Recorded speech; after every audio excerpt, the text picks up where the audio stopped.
కలియుగంలో శక్తివంతమైన దైవం ఎవరు? అమ్మా, భగవంతుడు ఎంతో శక్తి స్వరూపం. భగవంతుడు అంటేనే ఒక శక్తి.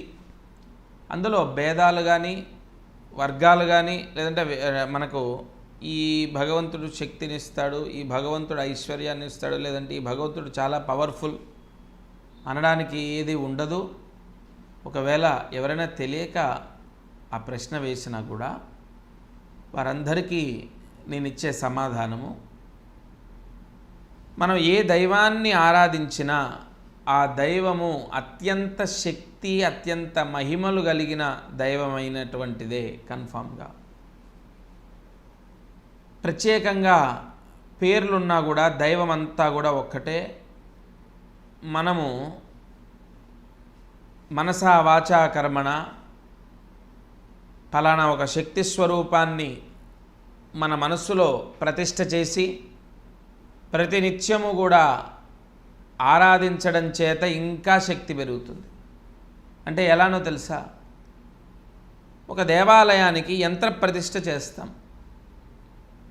ఒక 3 రోజులు 5 రోజులు దీక్ష చేసి ఎన్నో వేల జప సంఖ్యతో యంత్రానికి అత్యంత శక్తిని చేకూరుస్తాం. ఆ రాగి ముక్క తీసి అలా పెట్టొచ్చు కదా, పూజలు ఎందుకు వాటికి? మంత్ర బలం ఉంటుంది, దానికి శక్తి పెరుగుతుంది.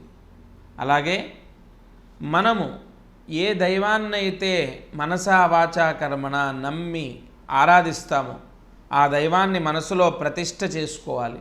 ప్రతినిత్యం ఆ దైవారాధన చేస్తే ఆ దైవమే పరమ శక్తి గల దైవం. ఆ దైవం నిన్ను ఎప్పుడూ కాపాడుతుంది.